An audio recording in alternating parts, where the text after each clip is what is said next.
Tuloy na. So magre-recount na yung Marine.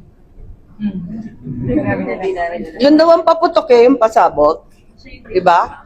At saka, yung 17 congressman na lang ang hahatakin. Hindi na star witness ang aking pinsan. Yun ata yung original plan eh.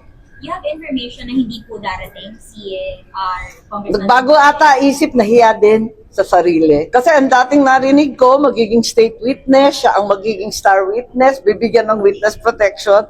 Pwede ba naman yun? Ang mangyayari ngayon, magre-recant ang mga testigo. Panoorin ninyo, sigurado ako dyan.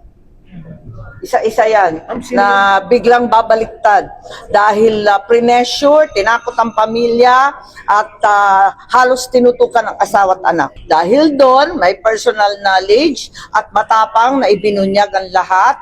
Talaga naman, tinakot ng todo-todo ang mga pobreng testigo. Hindi tama itong gawain nila. Basta alam ko na magbabaliktaran ang mga testigo, asahan ninyo, tinakot ng tinakot. Tapos, yung mga gustong magsalita pa ay itinago o talagang sinabihan na huwag nang magsalita.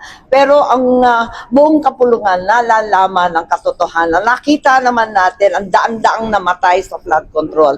Nakita naman natin ang mga bahay na nasira. Alam naman natin ang katiwalian at kilala natin ang mga mukha ng mga gumawa.